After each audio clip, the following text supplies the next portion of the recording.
morning, YouTube. It's time for another review, and this one's with a little bit of a twist. It almost didn't get done. What have you been up to? I've been riding on a daydream.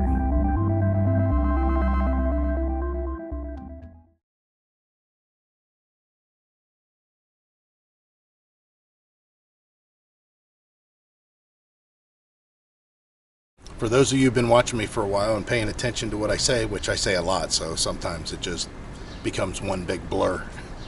I've told you in the past that if I get product to do review, and that's what this is, a product that was given to us for review, there's a chance that it may not make the cut. And the reason is because I'm not going to waste your time with a product that I don't feel is really worthy.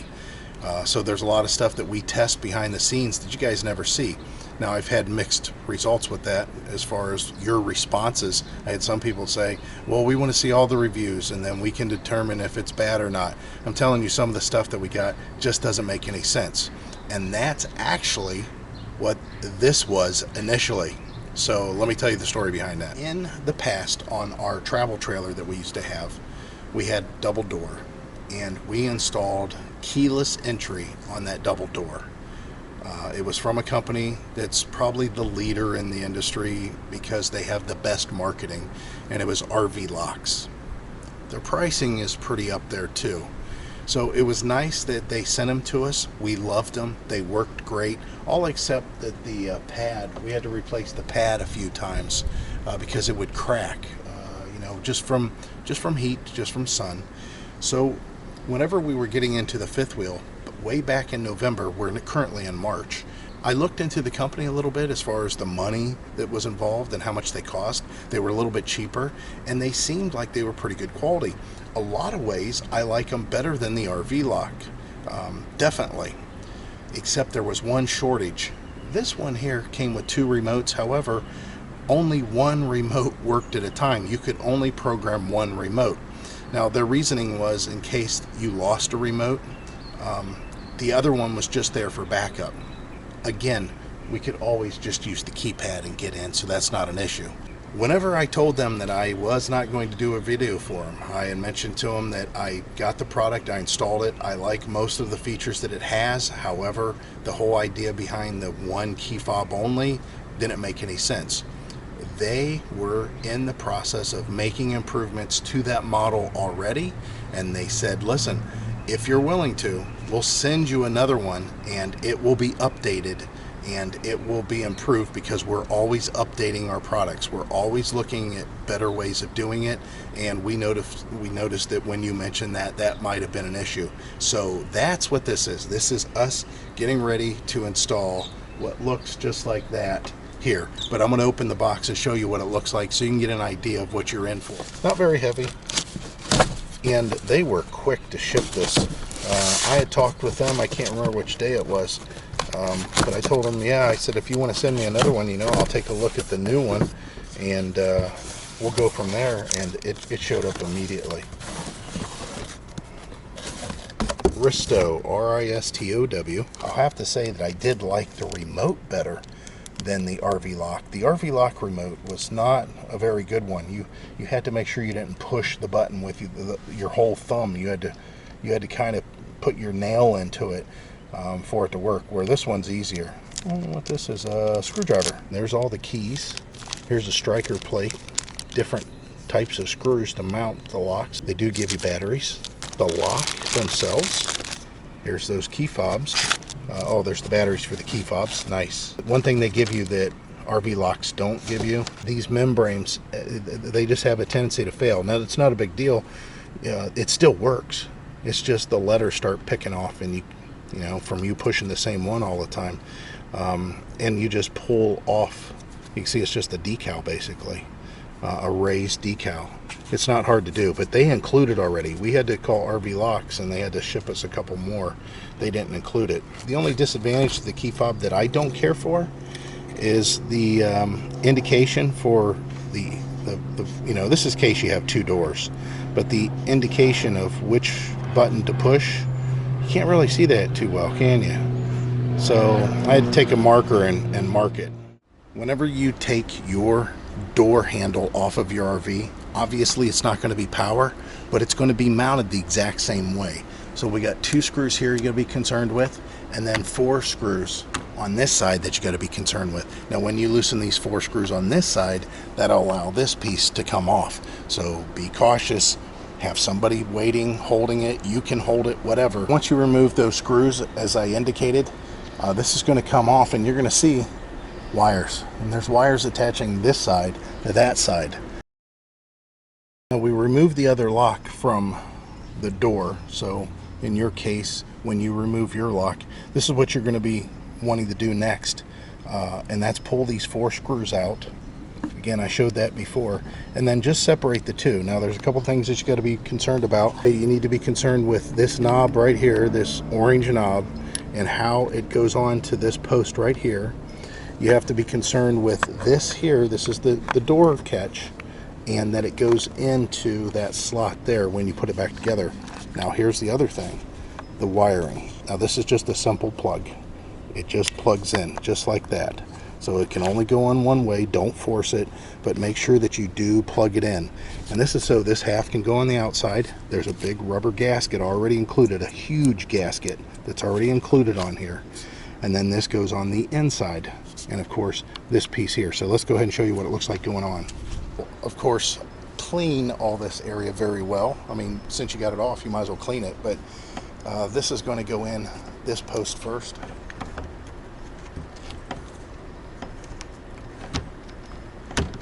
It's a very tight fit. Just be caught, you know, be a little careful. And then the other side, but we're going to plug it in first. So what you can do at this point, if you want, probably what I recommend, is you can put the flat striker plate on and then a couple of screws. Now in this case, we're going to reuse the old one because we already kind of wore it out a little bit. I want to make sure that this plate goes behind the seal, and also whenever you're closing the door and opening the door for the first 100 times, you might have some interference that you're going to have to deal with. And what I mean is this striker plate may hit the door frame depending on how tight your RV is. Now, Rockwood puts their stuff together pretty tight, and I've got a couple of areas on the aluminum door frame that are starting to get wore based on this plate touching it. Not a big deal. That can be expected. Now that those 2 screws are in place, and Heidi helped me hold the door there. That's why she wasn't holding the camera. Again, the orange button, make sure that it's slotted. It goes on correctly there. This piece goes in there, but we need to plug it in first. And we want to make sure the wires aren't in the way of the mechanism. So first plug this in. You can hear there's an audible, let you know that you did actually get it plugged in correctly.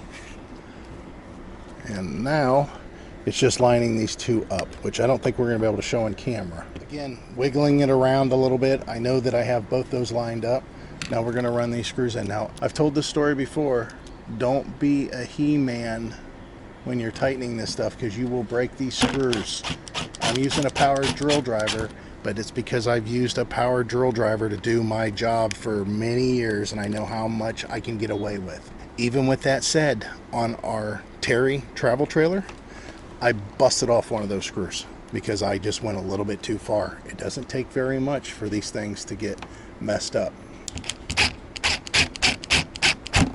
So you're wanting it tight enough that you're going to make that seal on the outside of the door set flush, nice and tight, but you don't want it so tight that you're causing this part of the door to concave. And you can see it is a little bit, even from the factory, it does that just a tiny bit. Okay, now so on some RV doors, which we've had on our Terry camper, the opening's kind of big, and you need to position this to where it actually is setting, you know, straight up and down and flush, you know, it's all level. This one's not the case. This one's pretty straightforward. So you want to check to make sure that that works, and you want to make sure that that works. Now on this side, it's going to be the striker plate that they give you, and you're going to mount that and adjust it however you need to make sure that your door is closing and sealing off, but not so tight that it takes it to where you have to slam the door to get it to close. So there's a lot of adjustment and play that you have to screw around with here. It's a slotted thing, and you can see we even have this lubricated a little bit, because even with the heat of the sun hitting on the door will make the door expand and act and react differently to this door jamb and the striker than when it's cold out or at night. So be aware, you're going to be playing around with this a lot. And now we just check to make sure the key fobs work.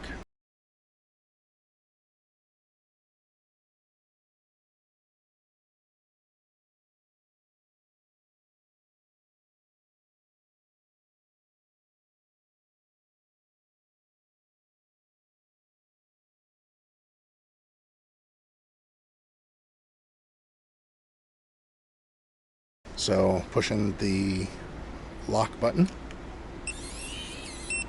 and unlock. That's it. Okay, so we got it all installed and programmed. Now I'm going to tell you that the programming on it, little tough. It's a little tough. There's definitely a language issue with the way the instructions are written, and it took me probably 10 times and watching other videos actually, and even those other videos, if you follow their instructions, it doesn't necessarily work. So basically the factor that comes into play is that you have to push this 8 and the lock button at the same time to get a long beep. Now I suggest before you install the lock on your RV to program it while you're inside the RV. You can do all the programming before you install it. You don't have to install it and then do the programming, and this is the reason why. First of all, I'm colorblind, so I can't tell what color's flashing up there and what color is, it is anyways, even if we're in the middle of the night. But there's a green light that needs to be on that lets you know that if you press the 8 and the lock key at the same time and release the 8 whenever the light is on, you need to be inside where it's a darker environment so you can see the light. We can't see the light. It's even a cloudier day today and we can't see the light. I mean, we can see that there's something flashing, but we don't know what color it is. So the trick is the 8 and the lock button at the same time until you get a long beep, and then you release the 8 whenever the color is green, and you should have a confirmation sound when you enter the default code of 1234. And then as you're entering your code and hitting the lock button, every time you hit that lock button there should be a beep, a confirmation beep. If you get that, then you know you're doing it right. So take that for what it's worth. Now, as far as I'm concerned, I would rather buy this one than the RV lock, because other than the programming being a little difficult, it's cheaper. I like the way the handle is inside. The RV lock one is harder to grab. This one gives you a much bigger tab to hang on to. The RV lock brand, we always had a problem with that, trying to find it.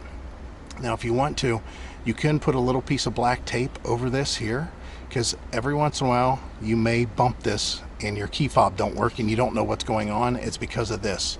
That's what's going on. You just have to turn it back on. Now if you're concerned that somebody in the park has a key fob that works on your door, just turn this off. I've never run into that. All the parks that we've been to, we've never had that issue. Other than the programming and other than what the key fobs look like, again, I'll show you that. And that is, they're just difficult to read, but they're better to push. The RV lock brand, you have to cram your fingers in a corner to make sure that you're pushing the right one. I remember when we first got the RV lock one, I had to call the help desk and I said, I don't understand, because every time I press unlock, it still locks. It doesn't make any sense. And she said it's because you have bigger fingers and you're probably pushing it, kind of lazily, and it's actually activating the other button that you don't want to activate, and that's not the case at all. So as far as the key fob, the range is about the same. The buttons are easier to push, but they're harder to read. As far as the programming of the key fobs, easy, super easy, no problem. As far as programming the keypad, a little bit on the difficult side compared to RV locks. As far as all of the stuff that they include, the screwdriver, the extra batteries, the extra keys, the extra, these pads here, like I said, we've had to replace them I don't know how many times on our old one, but they're giving them to you. And then of course all the hardware. So I do recommend it overall. Expect when you're programming it to be a little bit on the slow side, but you'll eventually get it. If you just follow the instructions, it'll finally all click. Again, I think you should program it inside though, where it's dark. So hopefully this helps. The links are down in the description. I think, if I'm not mistaken, there may be a code that's down in the description also that'll give you some money off on this if you want to purchase it. I like it. Appreciate it, guys. As always, hope to see you out here.